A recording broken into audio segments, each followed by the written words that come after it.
है नंगा। जो विभीषण है वो सोने की पालकी में बैठा हुआ है। त्रिजटा कह रही है अपना सपना। तो कभी कभी मेरी बहनों सपना सच भी आ जाता है, सच हो जाता है। रोज नहीं होता, कभी कभी सपना सत्य की बात बता देता है। आज वो त्रिजटा नाम की जोगनी, उस जोगनी ने सपने का खुलासा कर दिया।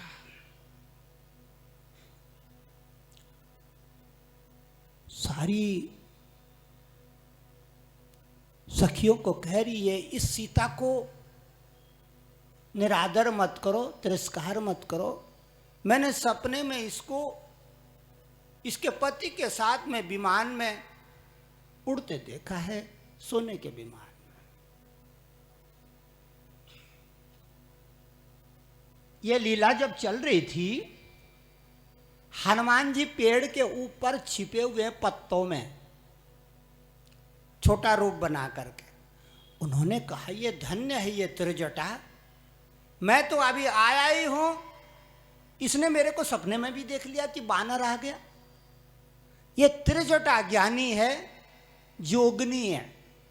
त्रिजटा क्या थी? जोगनी। जोगनी सिद्धि वाली, उसने सपना खोल दिया। इतने में सब इधर उधर चले गए। अब हनुमान जी को मौका मिल गया सायंकाल मां को बात करने का। उसने कहा क्या करूं, क्या करूं, किस विधि करूं? भगवान ने राम नाम की मुद्री दी थी, 2 आखर रा और मा। वो मुद्री उठाई, टप से जानकी के हाथ में गिर दी। और जब जानकी ने मुद्री देखी, अचरज में भर गई। कोई धोखा है, रावण की माया है। ये रावण बहुरूपिया है, ये मुद्री भी बना सकता है। मुद्री बनाना रावण के लिए कोई मुश्किल काम नहीं है, ये बहुरूपिया है। घबरा गई। ये मुद्री लग तो सही रही है, याद आ गई मुद्री। जानकी कहते लग तो सही रही है, मेरे शादी की मुद्री है, मेरे विवाह की मुद्री है। मेरे पिता ने मुद्री दान करे, रावण राम को समर्पण किया। मेरे को राम को कन्यादान किया। इस मुद्री में 2 अक्षर लिखे हैं, रा और मा। सीता कभी मन में सोच रही है सही है, कभी सोच रही है नहीं है, गफलत में है। इतने में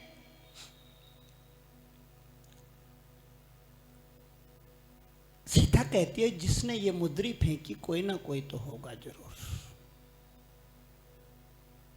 उसको अपना परिचय देना चाहिए। हनुमान जी ऊपर बैठे, मां को विकल देखा। अब हनुमान जी ने एक सुंदर काम करा, जो एक बहुत ऊंचा काम है मेरी बहनों। हनुमान जी ने क्या काम किया? पेड़ की डाल में कथा गाने लगे।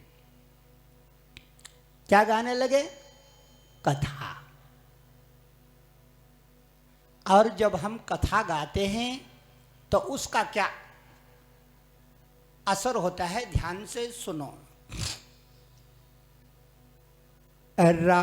रामचंद्र गुण बरने लागा, रामचंद्र गुण बरने लागा, रामचंद्र गुण बरने लागा, रामचंद्र गुण बरने लागा, रामचंद्र गुण बरने लागा, रामचंद्र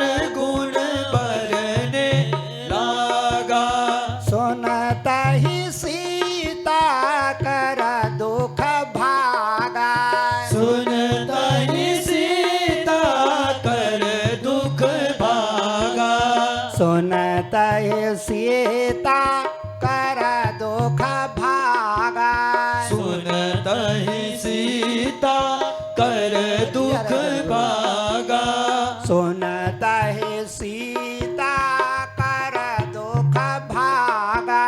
सुनत ही सीता कर दुख भागा। रामचंद्र गुण बरने लागा। रामचंद्र गुण बरने लागा। रामचंद्र की लीला गाने लगे कि एक दशरथ राजा था, उसके पुत्र थे राम लक्ष्मण। वो वनवास में आए और ऐसा ऐसा उनके साथ में हुआ, उनकी पत्नी का हरण हो गया।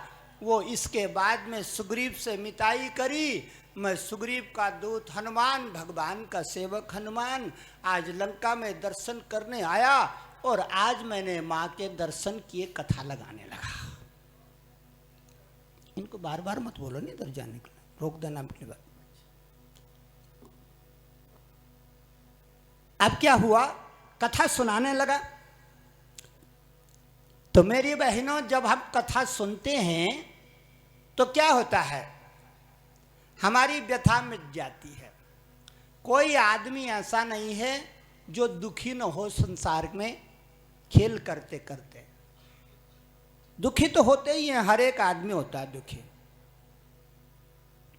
चाहे ज्ञानी हो, चाहे ध्यानी हो, चाहे पैसे वाला हो, चाहे गरीब हो, चाहे कैसा भी आदमी हो। बिटिया, दुख सबके हिस्से में आता है। ये मत सोच लेना कि एक के हिस्से में आता है, सबके हिस्से में दुख आता है। लेकिन उस दुख को भगाने की तरकीब हनुमान जी ने बताई कि अगर दुख है मन में, कोई संताप है, तो कथा में बैठ जा। कथा में बैठने से आदमी के जो दुख हैं वो बिसर जाते हैं। तब कथामृत में तपत जीवनाम कवि विरीडिता कलम सापहाम श्रवण मंगलम श्रीमदातता भुवि गृह्णान्ति ते भूरिदा जना। जो भी माँ बहन कथा सुनने के लिए आई होगी, उसका दुख बिसर जाता है। सबको दुख मिलता है, लेकिन कथा में आकर के हमारी बहनें सुखी हो जाती है। उनके कान पवित्र हो जाते हैं, उनकी आंखें निर्मल हो जाती हैं, उनका हृदय पवित्र हो जाता है, उनकी आत्मा नाचने लगती है। इसलिए कथा में जरूर आना चाहिए। जिसको भी ज्ञान हो थोड़ा बहुत, उसको कथा में जरूर आना चाहिए। ये जीवन के संताप को भगाने के लिए, जीवन के कष्टों को भगाने के लिए कथा संजीवनी बूटी है, कथा अमृत है, ऐसा बार बार गुरुजी ने कहा है। तब कथा अमृतमय, ये कथा तो अमृत के धार है, ये कथा तो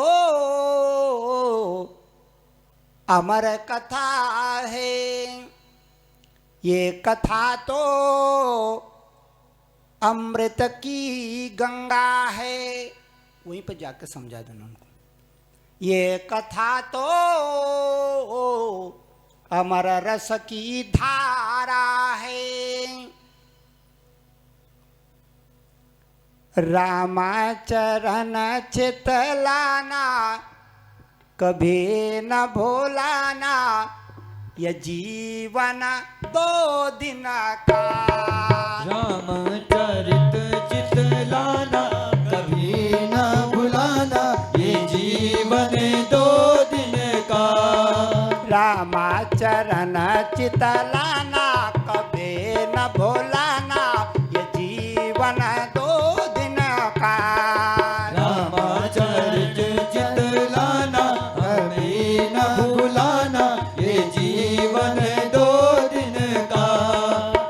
रामा चरण चितलाना कभी न भुलाना ये जीवन दो दिन का रामा चरण चितलाना कभी न भूलाना ये जीवन दो दिन का जीवन दो दिन का जीवन दो दिन का ये जीवन है जंगल के लकड़े जीवन है जंगल की लकड़ी ये जीवन है जंगल के लकड़े जीवन है जंगल की लकड़ी आग लगे जल जाना कभी न भुलाना ये जीवन दो दिन का आग लगे जल जाना कभी न भूलाना ये